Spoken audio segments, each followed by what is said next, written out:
संतप्त मानस शांत हूँ, जिनके गुणों के गान में बेवर्धमान महान जिन विचरे हमारे ध्यान में।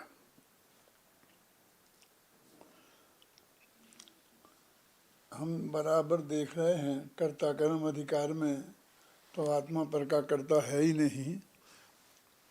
यह बात अत्यंत स्पष्ट तरीके से बताई थी। फिर इस जो सर्वसिद्ध ज्ञान अधिकार है, इसमें भी वही चर्चा आने वाली है। कल बंधाधिकार की चर्चा की थी, तो वहाँ कर्म के उदय के माध्यम से, कर्म के उदय से जीव जिंदा रहता है और कर्म के अभाव होने से जीव का मरण होता है। वहाँ भी तू उसका कर्ता धरता नहीं है। वजन इसी बात पर है, माने वो चाहे कोई भी अधिकार चल रहा हो, यह आत्मा परद्रव्य से पृथक है, परद्रव्य रूप नहीं है, परद्रव्य का स्वामी नहीं है और परद्रव्य का कर्ता भोक्ता नहीं है। इसी बात को वो सिद्ध कर रहे हैं और एकमात्र उद्देश्य तेरे को निर्भर करना है, क्योंकि निर्भर हुए बिना आत्मा में नहीं जाया जा सकता, आत्म ध्यान नहीं हो सकता। आत्म ध्यान भी क्या है, थोड़ी चर्चा मैं इस बारे में भी करूँगा। आज सुबह से पूजन चल रही थी तो मैंने उसे अद्योपांत सुनी और बराबर अभय जी उसका अर्थ भी कर रहे थे।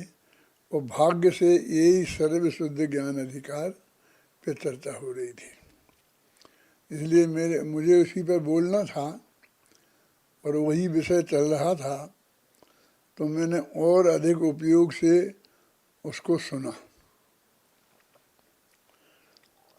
बात तो खैर स्पष्ट है ही, लेकिन मैं सर्वसिद्ध ज्ञान अधिकार की जो 308 से लेकर 311 गाथाएं हैं आत्मख्याति टीका के अनुसार, क्योंकि शायद अभय जी बता रहे थे, वो नंबर कुछ और बता रहे थे, तो वे जयसेनाचार्य की टीका के अनुसार गाथाओं के हिसाब से आगे बता रहे थे, लेकिन गाथाएं वो ही थी। खासकर उसकी जो टीका है, दो बातों की तरफ मैं आपका ध्यान आकर्षित करना चाहता हूँ।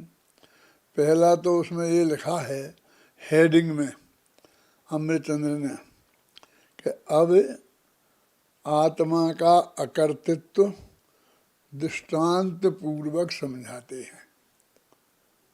हेडिंग उसका ऐसा है, अब आत्मा का अकर्तृत्व दृष्टांत पूर्वक समझाते हैं। एक तरह से प्रतिज्ञा वाक्य है और इसका जो अर्थ है लिखा नीचे आया नहीं, इन गाथाओं में आचार्य देव आत्मा का अकर्तृत्व दृष्टांत सहित बता रहे हैं, यही बात है ना उसमें। और फिर इनके 4 गाथाओं के बाद में जो टीका है ज़्यादा लंबी नहीं है, उस टीका के अंत की पंक्ति है वो भी पढ़े। उस अंत की पंक्ति में लिखा है अतो आत्मा अकर्ता अवतिष्ठते, कि इससे आत्मा अकर्ता सिद्ध हो गया।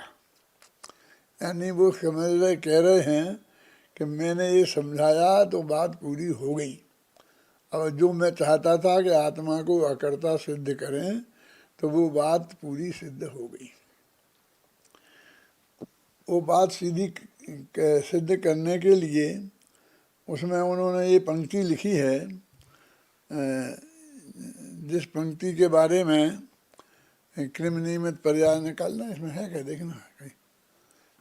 कृमि नियमित पर्याय का 8वां 10वां छंद तुम लगाओ, यदि तुम लगा सकते हो तो। कृमि नियमित पर्याय इसी शतकों में आगे है, 3रा 4था शतक होगा।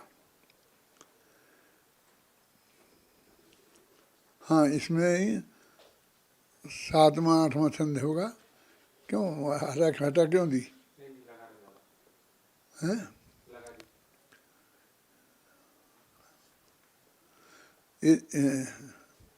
इतने जल्दी बदला बदली करता है, काय के लिए लगाते हैं?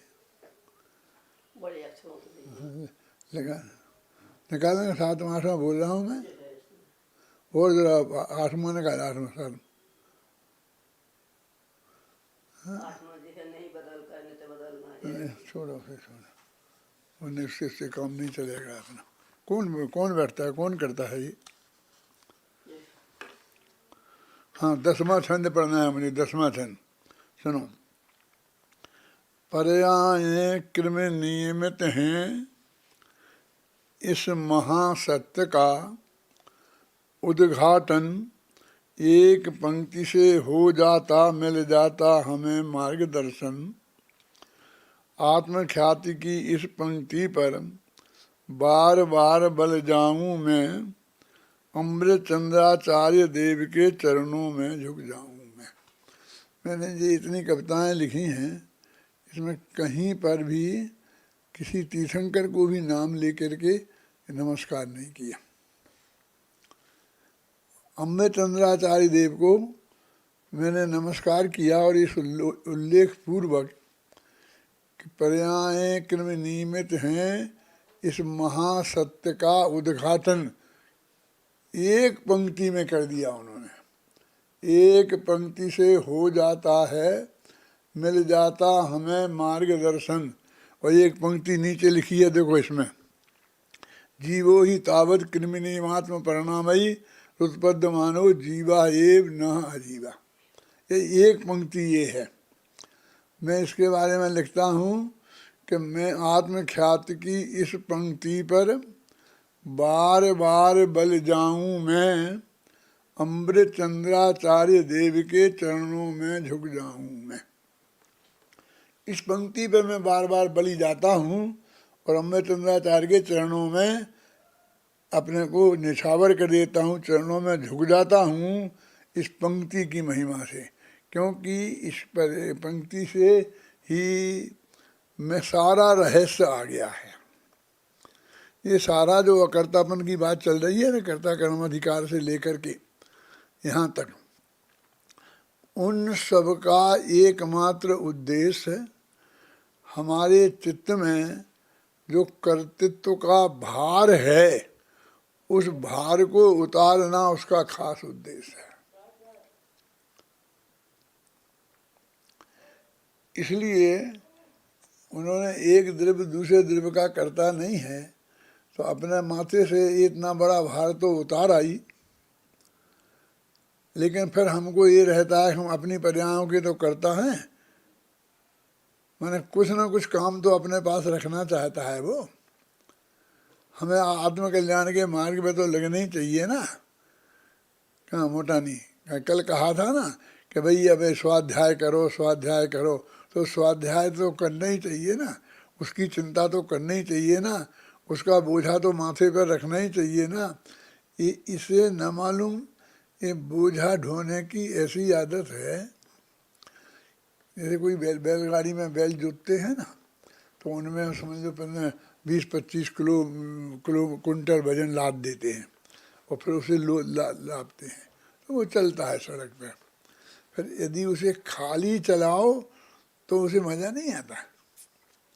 जब तक उसको इतना बोझा माथे उस पर नहीं हो गया तब तक वो अच्छी तरह से चल नहीं पाता, उसकी चाल में फर्क पड़ता है।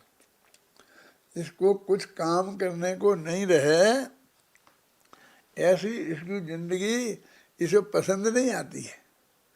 वो अनादिकालीन का जो कर्तृत्व का अभ्यास है, तो कुछ तो अपना तो करें ना, अपना कल्याण तो करें ना, स्वाध्याय तो करें ना।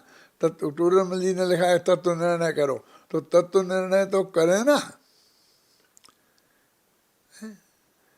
ये बार बार बार बार उसकी तरफ जाता है, तो वो ये बताते हैं कि भाई तू अपनी पर्यायों का कर्ता है, तो उसका कर्ता का अर्थ क्या है कि जैसा परिणमन तेरा होना है उस रूप तू सहज परिणमेगा। उसमें करने का बोझा तुझे अपने माथे पर नहीं रखना है। लेकिन हम कोई ना कोई प्रकार का बोझा अपने माथे पर रखना चाहते हैं कि हम ये तो करें, ये तो करें। तो मैंने ये बहुत बढ़िया तर्क दिया है कि निगोद में तूने क्या किया, क्यों? वहाँ से निकलना तो बहुत जरूरी था। इस श्रेणी पंचेंद्री की पर्याय तक आने के लिए तूने कितना पापड़ बेले हैं। दौलत राम जी ने लिखा ना, निकस भूमि जल पावक भयो, पवन प्रत्येक वनस्पति थयो, दुर्लभ लही जो चिंतामणि, त्यों पर्याय लही तृषतनी, लट पिपील अली आदि शरीर, धर धर मर्यो सही बहुपीर, कबहू सैनी पंचेंद्रिय भयो।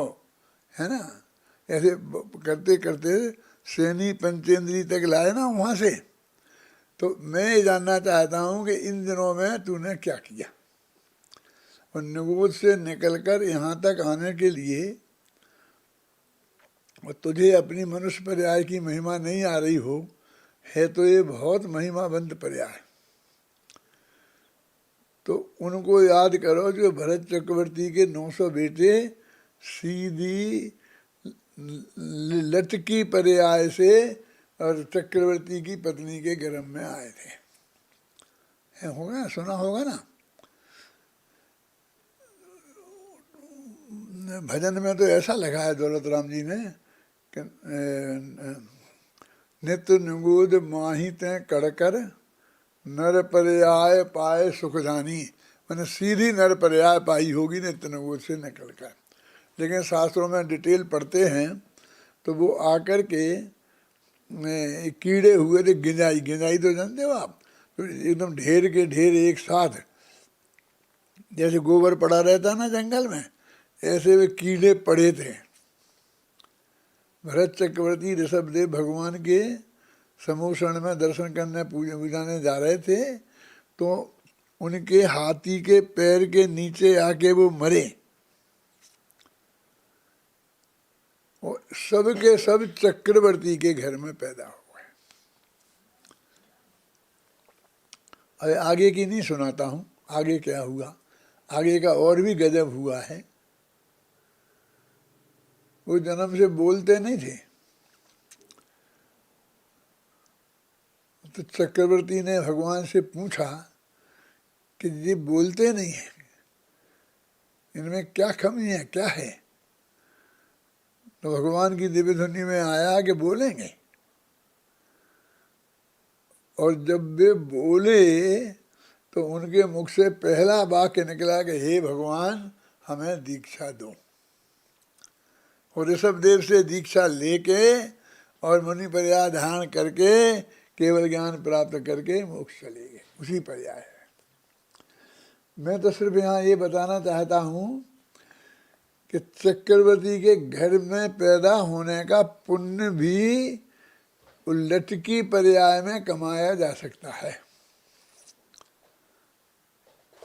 ये पुण्य कमाने के लिए राजकुमार मैं नहीं कह रहा हूँ क्यों हाथ जोड़ रहा है, मैं तो ये कह रहा हूँ कि वो ऑटोमेटिक ही हुआ, तेरे करने से कुछ नहीं, तेरे को करने का विकल्प करने को, उनको होना था इसलिए हुआ, और हमें नहीं होना है उसमें तो नहीं होगा क्या? मैंने पंक्ति लिखी है कि निगोद से लेकर निकलकर तू सैनी पंचेंद्री हुआ, तो तूने उसके लिए क्या किया, बुद्धिपूर्वक प्रयत्न में क्या किया? कुछ नहीं किया। अब सम्यक दर्शन होगा, सम्यक ज्ञान होगा, फिर देश चारित्र होगा, सकल चारित्र होगा, और फिर तुम शुद्धोपयोग में चला जाएगा 7वें गुणस्थान में। तो 7वें गुणस्थान के ऊपर आगे जहां तक ही जाएगा तब क्या करेगा बुद्धिपूर्वक? एक दफे विचार तो करो गंभीरता से। मैं सबसे कहता हूँ कि वो सब जब वो श्रेणी मारता है, छपक श्रेणी, उपसम श्रेणी जो भी मारता है, फिर अहंत अवस्था में रहता है, फिर सिद्ध अवस्था में रहता है, तो वहाँ क्या करता है?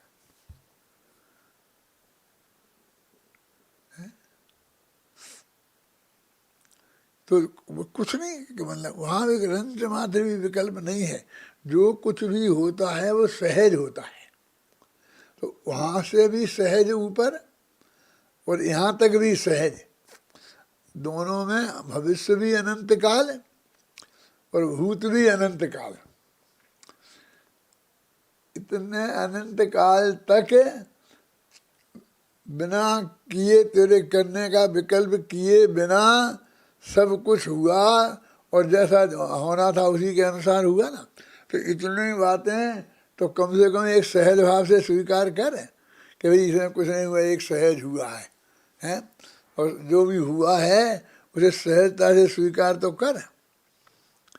नहीं मेरे को भी भरत चक्रवर्ती जैसे चक्रवर्ती के बेटों का बेटा बन जाना चाहिए, ये बिल्कुल नहीं। जो हुआ वो हमको बिल्कुल स्वीकृत है, लेकिन हम स्वीकृत नहीं भी करें अपने चित्त में तो बदल सकता है, उसमें तेरा क्या भरोसा है? वो तो हो ही गया ना, वो क्या बदलेगा? उसमें हमें कुछ भी बदला बदली का भाव रंच मात्र नहीं होता है। यदि हमें ये भरोसा हो जाए कि बदल ही नहीं जा सकता है तो हमें को भी बदलने का भाव भी नहीं होगा। यानी हमें बदलने का भाव होता है, उसका सीधा सच्चा अर्थ है कि हम बदल सकते हैं, कोई ना कोई रास्ता है। यानी हमें वो श्रद्धा पक्की नहीं है कि जैसा भूतकाल नहीं बदला जा सकता है ऐसा भविष्य भी नहीं बदला जा सकता है। वो हमारी उस श्रद्धा की कचास को बता रहा है, और हमारे वो कचास का हमारे माथे पे बोझा है, तो बोझा बिल्कुल मुफ्त का है। माने बोझे का कोई कारण नहीं है। अपने जो भगवान की दिव्य ध्वनि में वस्तु स्वरूप आया है उसमें कोई कारण नहीं है, लेकिन हमारे पास है, हमारे माथे पर है। तो उसमें जो बीच का थोड़ा सा काल है वो किसी का 150 वर्ष हो सकता है, 1,00,000 2,00,000 वर्ष भी हो सकता है, और किसी का 2-5 अंतर्भूत भी हो सकता है। मैं 2-5 इसलिए कह रहा हूँ कि वो जब मिथ्या दृष्टि से सिद्ध अवस्था तक पहुँचते हैं तो कुछ अंतर मुहूर्त तो लगते ही हैं। समर्शन होने में एक अंतर मुहूर्त, फ्री होने में एक अंतर मुहूर्त, फिर एक अंतर मुहूर्त, ऐसे ऐसे होते हैं ना, कुछ लगते हैं। चाहे 5 साल कुरान योग वालों से पूछ लेना, कुछ लोगों को ऐसा भी हो सकता है।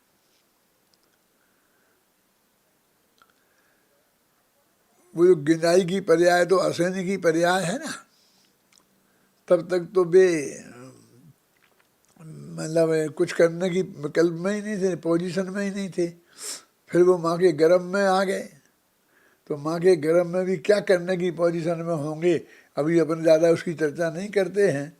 फिर आए, तो मेरे कहने का मतलब ये है कि वो जो जितने वो मुहूर्त थे अनिवार्य हैं, पर वही इतने मुहूर्तों में वो रहे और सहज भाव से स्वीकार करके मोक्ष चले गए। तो इतना सा पीरियड हमको मिल गया है, तो इसमें हमें हाथ पैर मारते हैं, हमें बदलना चाहते हैं। हम अपने अपने चित्त में जाकर के इस बात को देखें कि भविष्य की जब हम बात करते हैं तो सर्वार सिद्धि में चले गए, तो जाना का तो नक्की हो ही गया, एक भवतारी होते हैं ना वे। लेकिन ये 33 सागर तक वहाँ उसमें रहेंगे, ये उनको सहज स्वीकृत होता होगा, होना चाहिए कि नहीं? कुछ जल्दी हो जाती तो अच्छा है, हैं? कुछ सागर कम हो जाते तो अच्छा है, हैं? माने किसी ना किसी रूप में हम सहजता को भंग करते हैं। तो अभी ये सब आगम प्रमाण हमारे पास इतने हैं, ये पंखा चला, आगम प्रमाण ये जितने हमारे पास हैं उनके आधार पर हम अनुमान भी लगा देते, जैसे आगमाश्रित अनुमान बोलते हैं ना, कि बिल्कुल कहीं भी कोई गुंजाइश रंच मात्र भी नहीं है। गुरुदेव ऐसी भूतकाल और भविष्यकाल की पर्यायों की बात करके फिर कहते हैं वर्तमान में तो करना ही चाहिए, वर्तमान में जीना चाहिए। वो कहते हैं वो हमारे छाबड़ा जी बोला करते थे कि भूत पुराना क्या है, भूतकाल भविष्य सपना है, हैं?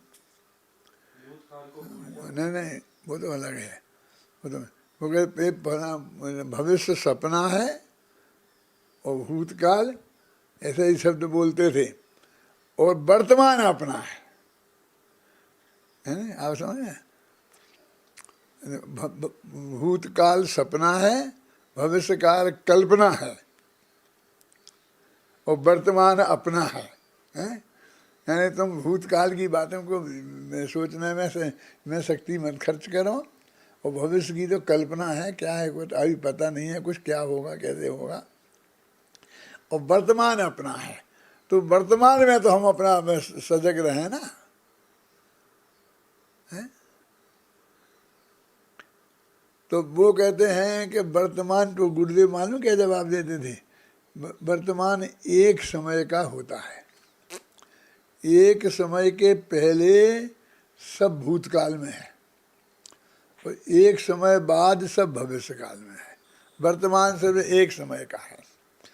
अब हमने धीरे धीरे खींच के कुछ भूतकाल में से खींचा, कुछ भविष्य में से खींचा, और हमने एक भव ऐसा कह करके लाखों वर्ष का वर्तमान कर लिया है।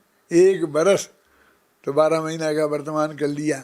ऐसे कह करके हमने कुछ भूतकाल में से खींचा, कुछ भविष्य काल में से खींचकर वही वर्तमान को बड़ा बना लिया। माने वही काल्पनिक, जैसे मैं बताता हूँ कि मध्य प्रदेश से और हमको राजस्थान में गेहूँ ले जाना है, और वहाँ 200 रुपये का भाव का फर्क है, हैं? लेकिन कैसे ले जाएं 1500 किलोमीटर चलना पड़ेगा, क्योंकि यहीं छिंदवाड़ा से खरीदेंगे और फिर वहाँ राजस्थान के वो कौन सा कॉर्नर है जोधपुर जैसलमेर ले जाएंगे। लेकिन भाई साहब राजस्थान का राजस्थान में जा सकता है ना, मध्य प्रदेश का मध्य प्रदेश में जा सकता है ना। तो वहाँ तक जहाँ बॉर्डर है तो बॉर्डर तक तो जा ही सकता है, और बॉर्डर के उस पार पहुँच गया तो फिर मध्य प्रदेश का मध्य प्रदेश में जा सकता है।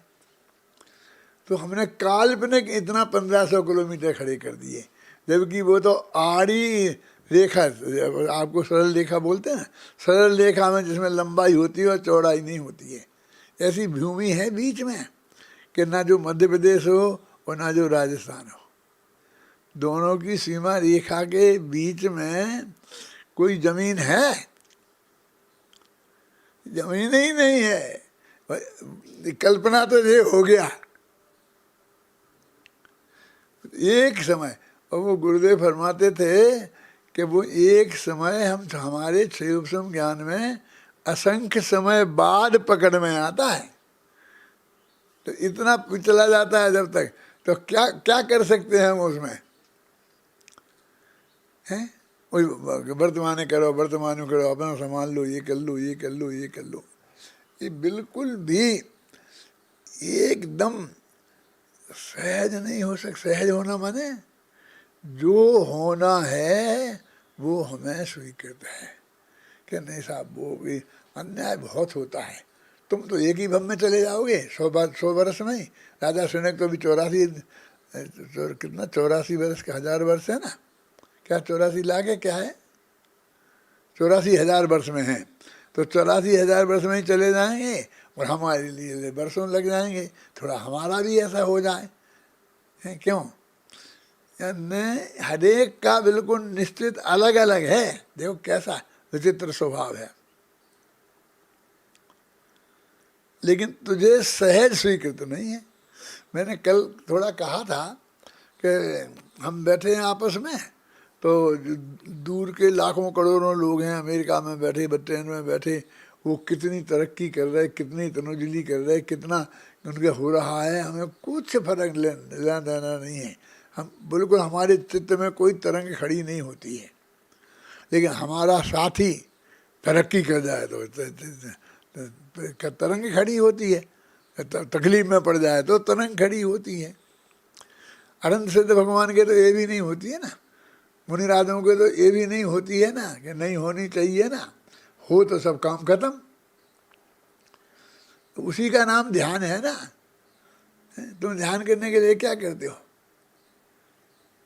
ध्यान करने के लिए जो करते हो वो करते हो कि जो ध्यान करने में सबसे बड़ी बाधा है। समझना जरा ध्यान से। अभी मैं कहूँ तकलीफ का काम है, लेकिन मेरे विद्यार्थी दिख रहे, इसलिए मैं कह देता हूँ। नमोकार मंत्र पढ़ना चाहिए 108 बार नहीं तो 9 बार, तो कि ये सबसे बड़ी बात है। आ जाए पढ़ने में तो हमें ऐतराज नहीं है, लेकिन सहज भाव से आ जाए तो स्वीकार कर, नहीं आए तो नहीं स्वीकार कर। माने कुछ ना कुछ हम आत्म ध्यान करने के लिए बैठते हैं तो बिल्कुल सहज रह ही नहीं सकते हैं कि कुछ नहीं हो तो नहीं होने दो। क्यों? तुझे तो कुछ ना कुछ करने को चाहिए। और उसके साथ फिर ऐसी बड़ी जोड़ देते हैं, हमने इतने मंत्र बना दिए। मैं क्या बताऊं, अभय जी कहाँ चले गए हैं? हाथ उठाना, तुम्हारा चेहरा नहीं दिख रहा मुझे। हाँ अब दिख गए कि मैंने एक पूजन ऐसी पढ़ी अपने यहाँ, इसमें चल रही थी, ये फोन में है, मोबाइल में कहाँ से चल रही थी, वो कहीं से चल रही थी, अपना ही किसी में से चल रही थी। तो उसमें इतने उपवास का ये, फिर ये करना, फिर इतना करना, ये इतना पूरी में मुझे बहुत कोई बता सकता है कि किसकी बनाई पूजन है वह है? और वो आ रही थी तो मैंने पूरी सुनी, उसको भी शांति से, कि सहज भाव का मेरे ज्ञान का गेय यही बनना है तो बन जाने दो आज। लेकिन फिर इतने उपवास, फिर इतने उपवास, फिर इसके इतने उपवास, फिर इतना कौन से सिंह निक्रिलित व्रत, फिर फलाने ऐसे व्रतों के नाम आए थे और हजारों उपवास। क्यों सुनील, तेरे ख्याल में आया ऐसा कोई विधान है? ये क्या है? कितना बोझा माथे पे, उसके लिए इतने उपवास करे, उतने ये करे, ये धर्म है?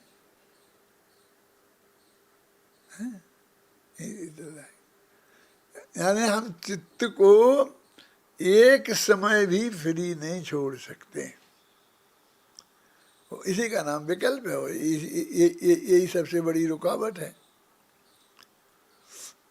मैं तो कहता हूँ भगवान महावीर क्या कर रहे थे?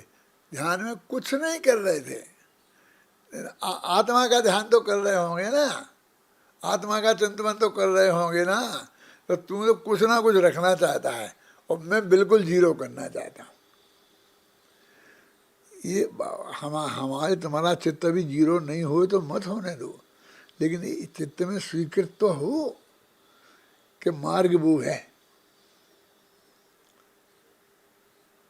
क्या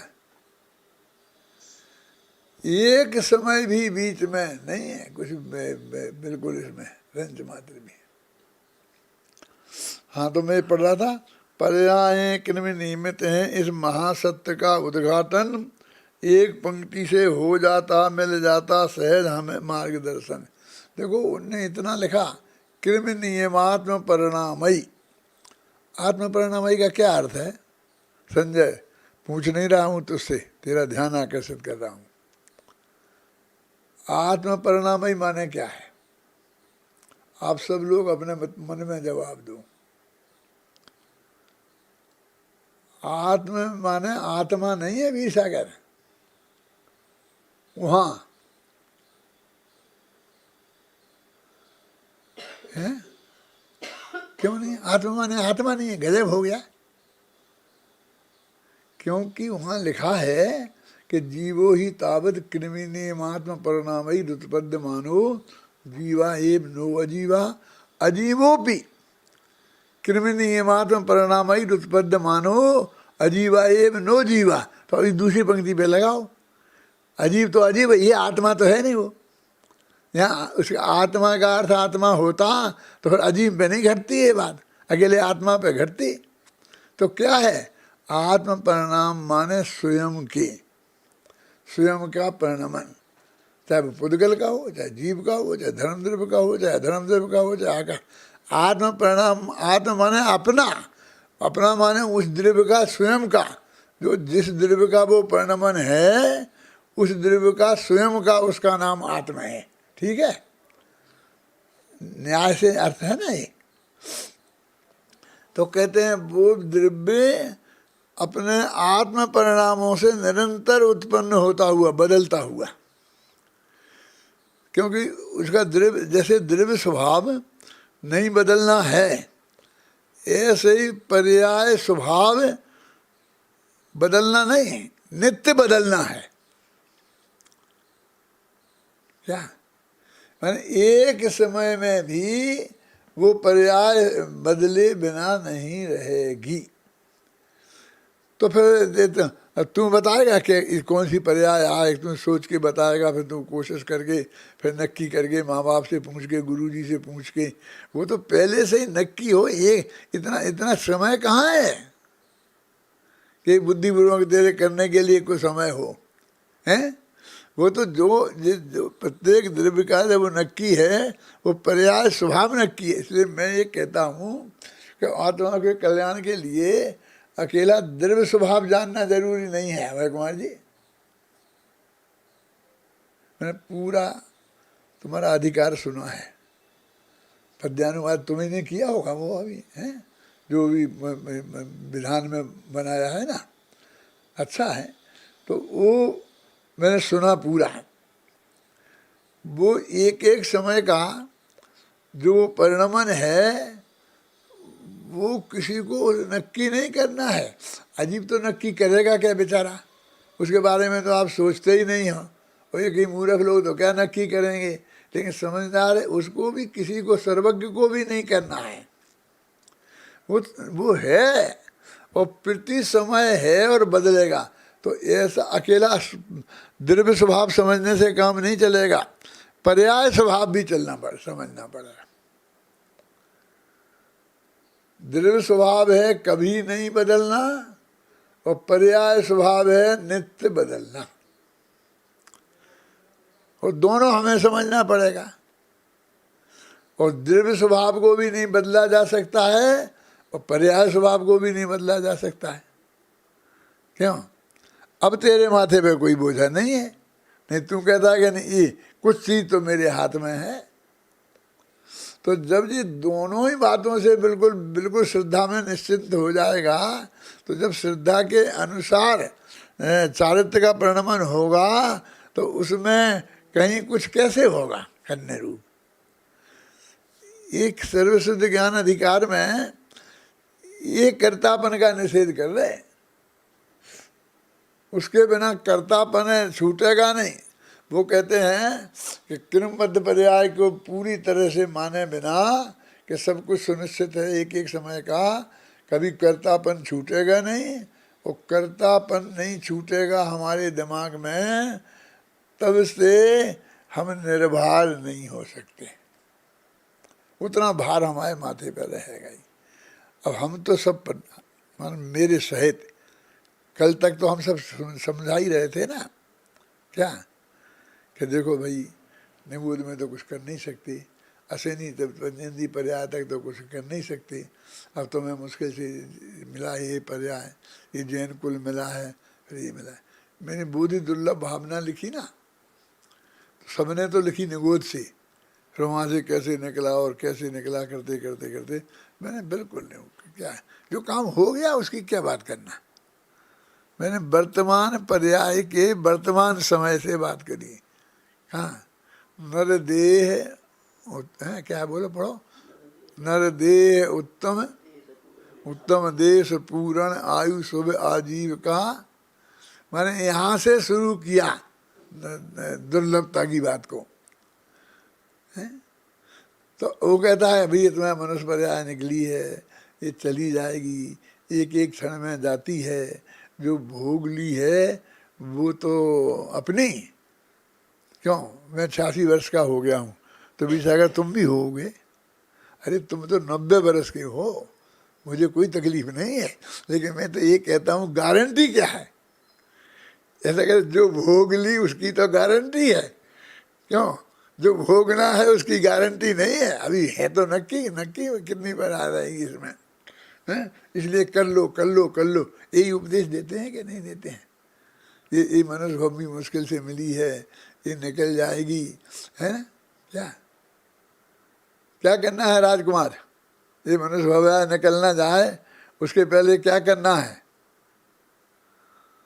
एक उदयपुर में बना लिया, एक द्रोणगिरी में बना लिया, वो क्या वृद्धाश्रम बना है, क्या बनाया है, हैं? और 2-4 बनाना है, हैं? नहीं बनाएगा बेटा तो दूसरे लोग तुझे लाइन से लगा देंगे। क्या ये कह रहे, एक समय तुम अपने आत्मा को कुछ नहीं करना है, इसमें तो छोड़ दे क्या होता है, हैं? रुक जाएगा तेरा द्रव्य का प्रणमन, रुक जाएगा। ये एक समय तुम इस पर ध्यान नहीं देगा तो तुझे कुछ मनुष्य भव की जितना काल तक रहना है उसमें एक क्षण कम हो जाएगा, कुछ करके एक क्षण बढ़ जाएगा। ये बहुत हाथ पे रखे हुए आंवले जैसे तथ्य हैं, वो जनवाणी के आधार पर और तर्क युक्ति के आधार पर हम सब ने नक्की कर लिए हैं। फिर न मानो क्या क्या चीज, क्या कसर रह जाती है बबलू? क्या कारण है बोलो? एक ही कारण है कि पंच सम्मान नहीं आए हैं उस काल के, उस क्षण को उसको स्वीकार करने के सिद्धा के लेवर पर अभी पंच सम्मान नहीं आए। ना स्वभाव में ऐसी योग्यता है, ना उस पर्याय में ऐसी योग्यता है, कोई साधन नहीं आए। कहीं सब निमित्त नहीं मिला, निमित्त तो अपन कह रहे हैं ना। ऐसा लगता है कुछ लोगों की पंच समवाय आ गए हैं कि आने वाले हैं कि आ रहे हैं, तो निमित्त भी तो चाहिए ना। इसलिए मुझे इतना तीव्र विकल्प आ रहा है, क्या है कि और ये मेरे आसपास के लोगों में किन्हीं के तीव्र विकल्प आए हैं। वो काल 5 समवाय होने का काल पका है। कहीं कहीं अकेली काल लब्धि कह दी, अकेली काल लब्धि कहने से नहीं है, वो सब पांचों ही हैं, 5 ही वहाँ होंगे और उसमें बिल्कुल सहज भाव से।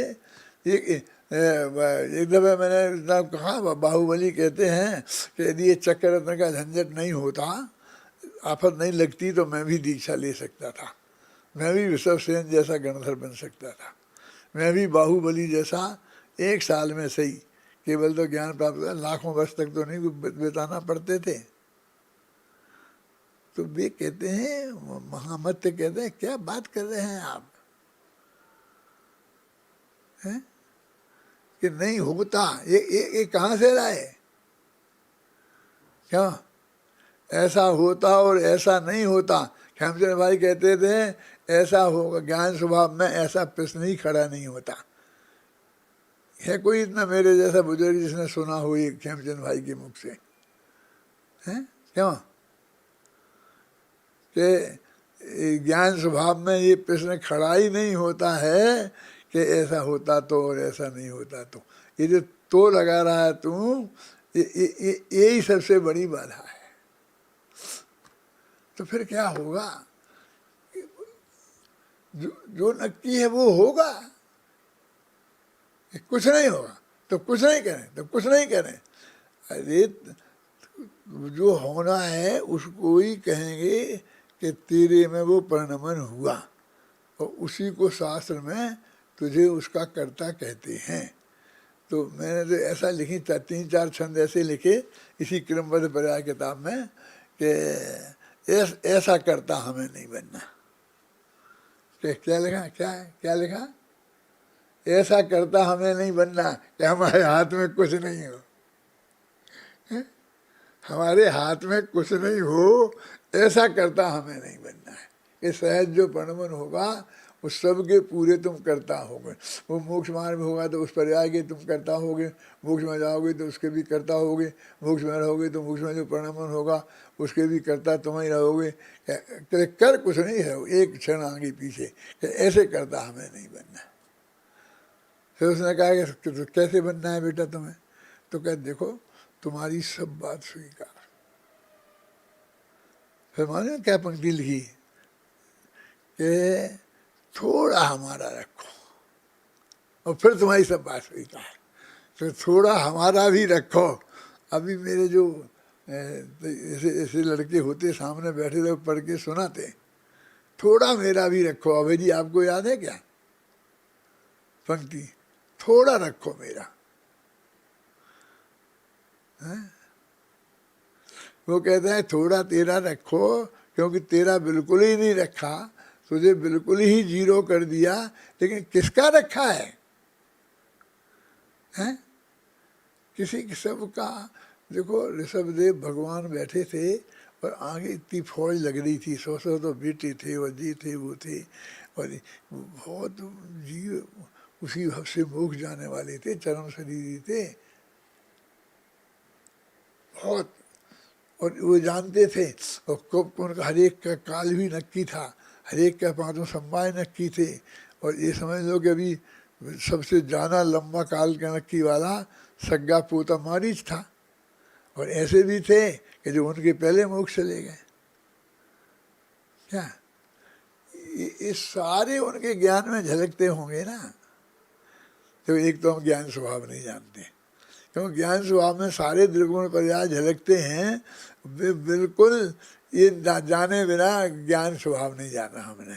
फिर कि उससे जब वो पूरा निर्मल परिणमन हो जाए ज्ञान स्वभाव का, माने सर्वज्ञता प्रकट हो जाए, तो उससे जगत के सारी चीज जानने में आएगी। और जानने से उसके चित्त में रंच मात्र भी विकल्प की तरंग खड़ी नहीं होगी। अनुकूलता प्रतिकूलता का रंच मात्र भी वेदन नहीं होगा। ये हम नहीं जानते हैं तो अनंत सुख को नहीं पहचानते। फिर संसार में दो अधिकार है ना, एक ज्ञानाधिकार और एक सुखाधिकार, ज्ञान तत्व प्रज्ञापन में। तो अनंत सुख किसे कहते हैं कि ये जगत में ऐसा बड़ा प्रलय आ जाए और ऐसा हो जाए और ऐसा हो जाए, और उनके ज्ञान में आएगा तो थोड़ा तो फरूरी उठाती होगी ना। क्यों? हमने उस पर विचार नहीं किया। उस आनंद की तरंग में रंच मात्र भी अंतर नहीं आता। नहीं आना चाहिए, नहीं चाहिए माइए तो जैन धर्म में है ही नहीं। अब वो लोग क्या कर रहे थे वे ध्यान में?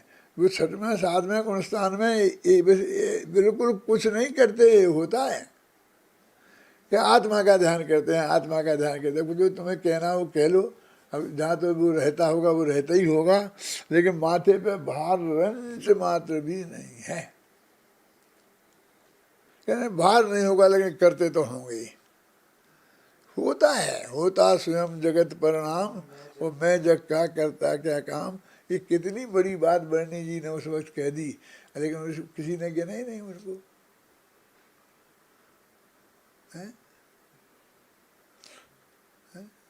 होता स्वयं जगत परिणाम और मैं जग का करता क्या काम। एक एक वाक्य में कितना मर्म है। ये कुछ नहीं होता है अंतर मुहूर्त तक, क्या करते रहते हैं कि कुछ नहीं, बस ये बात समझ में नहीं आता।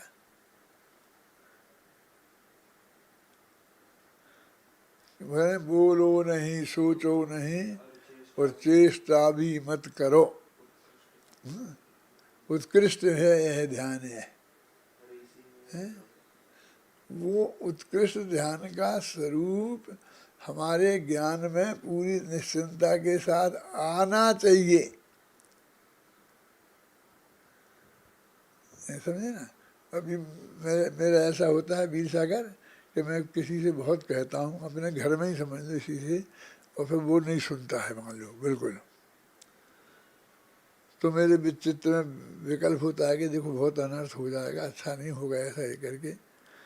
फिर एक सेकंड में आ जाता है ये बका कि ये तो कि तेरा क्या है इसमें, ये तो जो होना होगा वो ही होगा। कि तुम विकल्प भी आना था तो आ गया, आया नहीं, मुँह से निकलना था तो निकल गई बात। क्या है? अब ऐसा ही होना है, इन्हें लड़ना ही है, इन्हें झगड़ना ही है, इन्हें अनंत दुख उठाना ही है। अब कोई क्या कर सकता है? ये तो उनके यहाँ भी ऐसा ही है ना। श्री कृष्ण ने कितना समझाया। अमेरिका में मुझे कोई यूनिवर्सिटी वहाँ बोलने का मौका दिया गीता पे बारे में, श्री कृष्ण के बारे में। तो श्री कृष्ण के बारे में वहाँ ये सब लोग ये बोल रहे थे वीर सागर कि श्री कृष्ण ने अर्जुन को लड़ने के लिए तैयार किया, क्योंकि अर्जुन तो लड़ना नहीं चाहता था, उसे तो व्यामोह पैदा हो गया था। उन्होंने समझाया कि बेटा मार, क्योंकि मेरे गुरुजी खड़े हैं, ये ताऊ जी खड़े हैं, ये बड़े भाई साहब खड़े हैं, मैं कैसे मारूं इन्हें? कि तुम समझता नहीं है, युद्ध के मैदान में दो ही होते हैं, या तो मित्र या शत्रु, कोई भाई भाई होता ही नहीं है, कोई गुरु शिष्य होता ही नहीं है। और गुरुजी ने तेरे पे एक तीर चला दिया ना, बस खत्म रिश्ता गुरुजी का। अब तू खूब धड़ाधड़ मार सकता है, पर पहले मत मारना है। क्यों? ऐसा समझा के, और यदि वो नहीं समझाते तो अर्जुन लड़ता नहीं, तो ये पांडवों की जीत नहीं होती। तो मैंने इससे उल्टा बोला। मैंने कहा अर्जुन आपने श्री कृष्ण का बहुत गलत मूल्यांकन किया। गीता मानो क्या है जानते हैं आप? महाभारत एक बहुत बड़ी किताब है महाकवि व्यास की। उसके बीच के 18 अध्याय वो गीता हैं। वो गीता कौन है कि युद्ध के मैदान में अर्जुन को जो उपदेश दिया था श्री कृष्ण ने, वो उसका में वर्णन है। उतने अंश का नाम गीता है। मैंने कहा गीता मैं वहाँ से क्यों शुरू नहीं किया कि वे दुर्योधन को अर्जुन को समझा रहे थे कि बेटा लड़ो मत। ये भी तो है ना कि उनने पहले बहुत समझाया और इस लेवल तक का धमकी दी कि तुम नहीं मानोगे तो मैं जा रहा हूँ अपने घर पर, और घर चले गए। कितनी कोशिश की भाई जी, वो गीता उस पर क्यों नहीं लिखी? वो जो समझाया था श्री कृष्ण ने, वो समझाहट लिखो, वो सोचो आप। मैं उस पर लिखना चाहता हूँ गीता। क्या कि श्री कृष्ण ने हिंसा के विरुद्ध, युद्ध के विरुद्ध अर्जुन को, दुर्योधन को कितना समझाया। ये सबसे बड़ी बात है। अब उस पर हमारा ध्यान नहीं जाता है। और जो वो लड़ने के लिए समझाया, लड़ने के लिए बात तो युद्ध के मैदान में खड़े हो गए, सब दोनों तरफ के सब लोग आ गए, लड़ाई शुरू हो गई। अब लड़ाई रुक ही नहीं सकती थी। अब अर्जुन नहीं लड़ता तो दूसरा कोई सेनापति बन जाता। जैसे वहाँ बन गए थे ना कि एक मरा, कौन पहले, सबसे पहले कौन थे? भीष्म पितामह। सैया पे गए तो दूसरा आ गया, द्रोणाचार्य मरा तो तीसरा आ गया। साथ बदल गए थे ना, यहाँ भी बदल जाते। युद्ध नहीं रुकता। तो यहाँ पर तो इस मौके पर कि आकर के फिर वो कहे कि मैं नहीं लड़ूंगा, तो हर कोई यही समझाएगा। अभी की बात है ये। अभी ये सोचने की बात है। तेरे भरोसे ये सब इतने खड़े हुए हैं, तेरे को सेनापति बनाए। इसलिए वो कोई वास्तविक नहीं है उनका उपदेश, वो तो मजबूरी का है। क्या? क्योंकि वो तो सिर्फ समझाने के लिए ही आए थे, बिना हथियार के आए थे ना, सारथी बन के। तो फिर तो लड़ाई में लड़ करके जीत इसके लिए समझाने आए थे ना। नहीं लड़े, ये समझाने का काम तो पहले बहुत हो गया था। तो 18 अध्याय उस पर लिखे जाना चाहिए। कोई दूसरा व्यास निकले और वो पहले 18 अध्याय लिखे। मैंने अपने लेख में लिखा था, फिर वो लेख अमेरिका के अखबारों में छपा, अंग्रेजी में अनुवाद हुआ और अंग्रेजी में छपा कि श्री कृष्ण को हिंसा का पोषक मानना अच्छी बात नहीं है, सच्ची बात नहीं है। उन्होंने वो परिस्थिति विशेष में जो बात कही है, मैं ये नहीं कहता हूँ गीता में गलत कही, उनने ऐसा ही समझाया होगा, रिजल्ट तो वही निकला ना कि फिर वो लड़े, नहीं लड़ने पे तो कहाँ गए हैं। लेकिन वो उसके पहले कितना समझाया था, वो जो उनने नहीं माना, वो जो सत्य परम सत्य था वो नहीं माना, लड़ना है तो लड़ो लड़ो मरो। तो हम अपने उस परम सत्य को हमारे ध्यान नहीं जाता। अभी भी घर पे जाके सोचना, एक आध दिन रात खराब करना भी ऐसा कह कि ये सचमुच जो मैं कह रहा हूँ ये कुछ है क्या, कि ध्यान में कुछ नहीं होता।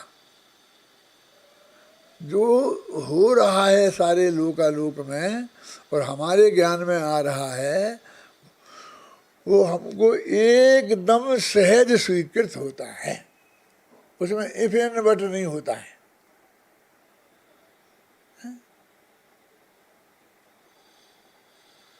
समझे ना?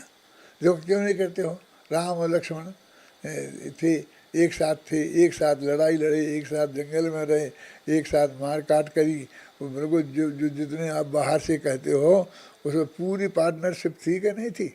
और उसका फल तो राम ने, उनके यहाँ मानते ना राम राजा हो गए, तो अपने यहाँ तो लक्ष्मण ही राजा होते हैं। मैं उस पोथी को खोलना नहीं चाहता। तो वे सब उनने ले लिया और वहाँ चले गए, भी कहाँ चले गए। वो जिसका एक एक समय नक्की है, और एकदम राम को जब केवल ज्ञान हो गया तो लक्ष्मण नरक में हैं, ये बात जानकर उनको बहुत दुख हुआ होगा ना। क्यों बोलो, इतना बहुत बहुत प्रेम करते थे हैं? होना चाहिए ना है? अपने में अपने भाई को ऐसा हो जाए तो अपन को दुख नहीं होगा कि ये तो वो दुख होगा, लेकिन वो धर्म नहीं होगा। धर्म तो सहज स्वीकृति के जिसका जैसा होना है वैसा उसके अनुसार उसका हुआ। जब उसे स्वीकृत करना है तब उसने स्वीकृत किया। बहुत मर्म की बात है, परम परम धर्म की बात है, सर्वोत्कृष्ट धर्म है कि ये इस पंक्ति में ये सर्वशुद्ध ज्ञान अधिकार में ये बताया है। और वो तो कभी कभी मुझे विकल्प आता है कि तू एक ही एक रट लगाए है, तो मैं कही खुद खुद लटाए, मैं क्या करूँ, ये अमृत लटाए रट लगाए, वही बोलूँगा कि कर्ता कर्म अधिकार में, तो उस अधिकार में तो गोमर सार में लिखी है कि जो आयु कर्म की क्षय से मरता है तो ठीक है लिखा होगा, लेकिन तू तो नहीं करता है ना, तो उसको भी वही अकर्ता भाव से नहीं कर रहा है। वो तो तेरे को तो उससे विरक्त करना चाहते हैं। क्यों? यही सच्चा धर्म है। तो कौन यही जानते थे कि नहीं, ये समझा देते थे हमको। वो सारे आगम में उनके ग्रंथों में पढ़कर एक दफ़े ऐसे पढ़ना चाहिए। जब मैंने PhD की थी तो मोक्ष मार्ग प्रकाशक मैंने 10-20 बार पढ़ा होगा। तो हर दफ़े अलग अलग। टोडरमल जी एक वचन का बहुवचन कैसे बनाते हैं, तो अरहंत का अरहंतनी, अरहंतान, तो अरहंतनी लिखते हैं, अरहंतान लिखते हैं, और लिख लिया। फिर एक दफ़े पूरा इसलिए पढ़ा कि उत्तम पुरुष का प्रयोग कैसे करते हैं, माने एक एक भाषा की दृष्टि से एक एक पॉइंट को। तो अभी जो सारे शास्त्र हैं जिन आचार्यों में हमारी बहुत श्रद्धा है, अमरचंद्र हैं, कुंद कुंद हैं, उनकी एक एक पंक्ति को इस दृष्टि से पढ़ो कि ये बात जो आई है, जो दादा कह रहे हैं, ये इसमें है कि नहीं है, कहीं है कि नहीं, वो हमें उसमें से दिखना चाहिए, हमें उसमें से निकलती दिखना चाहिए। हैं? बहुत बहुत बहुत बहुत बातें हैं। सचमुच रिसर्च का पॉइंट वो है कि उनके ज्ञान का गे क्या बना था। वे जिसे बोलते अंत मुहूर्त तक वे आत्मा में लीन रहे और केवल ज्ञान हो गया, है ना। वो आत्मा में लीन गए, हटा दो तुम, वो जो सहज होना था वो हुआ। टोडरमल की देखो ऐसा वो छपक श्रेणी में है और वो गे से गेयांतर बदल जाता है, अर्थ संक्रांति हो जाती है, व्यंजन संक्रांति हो जाती है, हो जान दो, पर पदार्थ ज्ञान का गेय बन गया है। तो क्या हुआ, गुणस्थान नहीं गिरा, बढ़ते गए गुणस्थान में, छपक श्रेणी में बढ़ रहे हैं। तो क्या हुआ सुनील, कि उनकी वीतरागता खंडित नहीं हुई, इसलिए वो उनका कोई नुकसान नहीं हुआ। वो जान का कि कुछ भी बन जाए, वीतरागता खंडित नहीं होनी चाहिए। माने वो सहज भाव, सहजता खंडित, अब मैं उसे सहजता कहता हूँ, वीतरागता को सहजता कहता हूँ कि सहजता खंडित नहीं होना चाहिए। एकदम सहज भाव से सहज परिणति को हमारे चित्त में सहज स्वीकृत होना चाहिए। बस ठीक है, ठीक है, जो हुआ सो ठीक है, जो हुआ सो ठीक। ये ठीक है, मैं तो भाषा बोल रहा हूँ, इस भाषा से क्या जरूर, इस भाषा की भी क्या जरूरत है। एकदम अब क्या भाषा में आता नहीं है, मैं क्या करूँ, कि सहज माने क्या कहना चाहता हूँ मैं, वो भाषा में नहीं आता हूँ। वो असली जैन धर्म है, वो असली आत्म ध्यान है, उससे केवल ज्ञान की प्राप्ति होती है, उससे ही सम्मा दर्शन की प्राप्ति होती है। उसके बिना सम्मा दर्शन भी प्राप्त नहीं हो सकता। जिससे सम्मा दर्शन प्राप्त नहीं हो सकता, उससे केवल ज्ञान प्राप्त नहीं होता। जिससे केवल ज्ञान प्राप्त नहीं हो सकता, उससे सम्मा दर्शन नहीं हो सकता। दोनों एक ही टाइप का पुरुषार्थ है। और अभी वो काम हमें देवसास गुरु के माध्यम से करना पड़ेगा। अनुभव नहीं हुआ ना, तो अनुभव के पहले देशना लब्धि होती है, कहन लब्धि के पहले देशना लब्धि होती है। उसमें बिल्कुल सही निर्णय होना चाहिए, तब जाकर के वो सही बात हमारी समझ में आएगी। इसी मंगल भावना के साथ मैं अपनी बात